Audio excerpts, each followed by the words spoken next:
A face in the dark. I had moved into the apartment complex just weeks ago, excited for my new job in the city. The independence was exhilarating, new friends, new places, but the loneliness that crept in at night was undeniable. One evening, I sat by my window, absent-mindedly watching the street below, when something caught my eye. In the apartment directly across from mine, a tall silhouette stood by the window. The room behind it was dim, swallowing the details, but I could tell it was a man. He didn't move. Feeling an odd compulsion, I raised a hesitant hand in an awkward wave. No response, he just stood there staring. A chill ran down my spine. Uncomfortable, I shut my window and turned away. For the next few nights, the figure remained. Every time I glanced over, he was there, still. Watching, this wasn't a trick of the light or a passing shadow.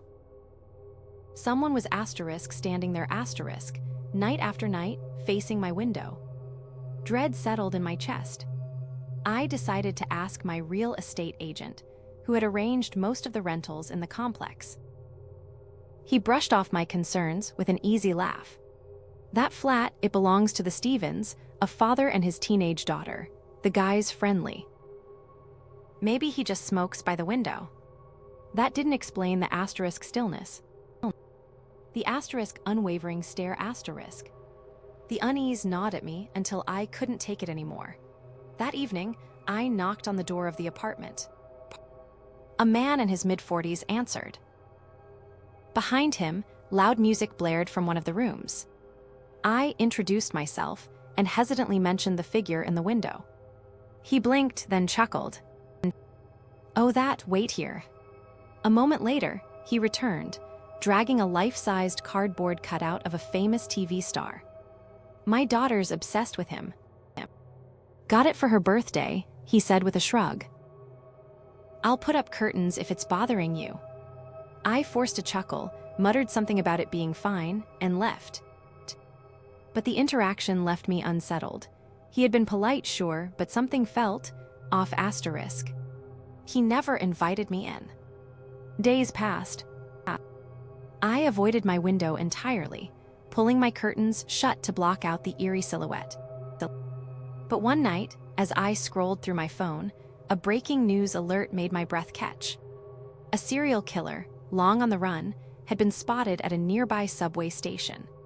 His last known victim, a 15-year-old girl, had vanished months ago. She had been his student, just like two others before her. Their bodies had been found in the woods, but until now, no one had linked the cases. A former neighbor of the girl had recognized the man at the subway and tipped off the police. I clicked on the article. The screen loaded, a picture appeared. My blood ran cold. It was Mr. Stevens. My fingers shook as I dialed the police. The next few hours blurred. They told me to stay put. At midnight, a detective knocked on my door. My real estate agent stood beside him, pale as a ghost. I explained everything, how I had first noticed the cutout, how I had met Stevens. The detective listened, his face unreadable. He didn't respond right away. Instead, he exhaled sharply, then gave a small nod. "We found this in the apartment," the detective finally said. "Figured you should see it." From the shadows of my dimly lit corridor, an officer stepped forward, holding the same cutout Stevens had shown me. But now, something was different. Bold red letters had been scrawled across the figure's chest. Asterisk help me. My stomach dropped. She knew I had seen the cutout. So she had written on it, her last desperate attempt to escape, and placed it by the window, hoping someone would notice. I had noticed, and I had shut my curtains.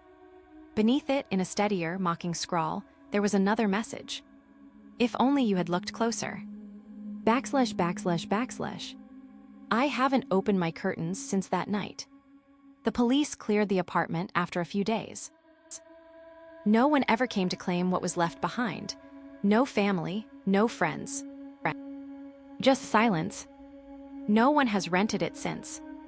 And yet, sometimes, in the dead of night, when the city is quiet and my room is swallowed in darkness, I swear I see a shadow standing there, watching, waiting, like the shadow of my regret that will never leave.